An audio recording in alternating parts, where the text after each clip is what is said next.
We're standing in front of a shrub now, and this is a fairly unique shrub, very, very common in the landscape. Firstly, what's a shrub, Richard?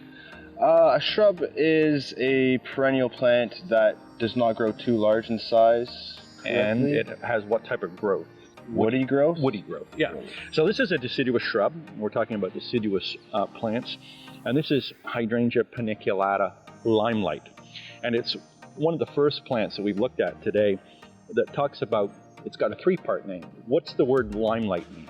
Three-part name? That would be the cultivar name. Right, so a cultivar is a plant that has essentially been bred for specific characteristics, so it doesn't naturally occur.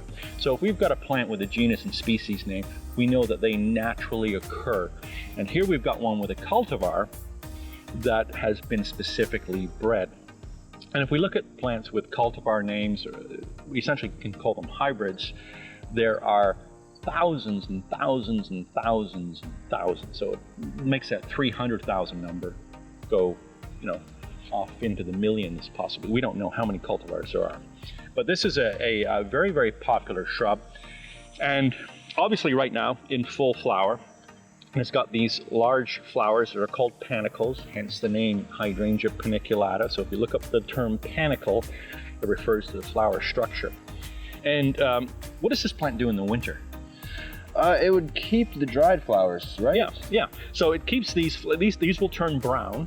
They'll go from white right now to pink, and then they'll turn to brown, and then they can stay on the plant for the winter. So you can have some winter interest, or what some people do is cut the stems off and put them in urns and planters for seasonal interest as well.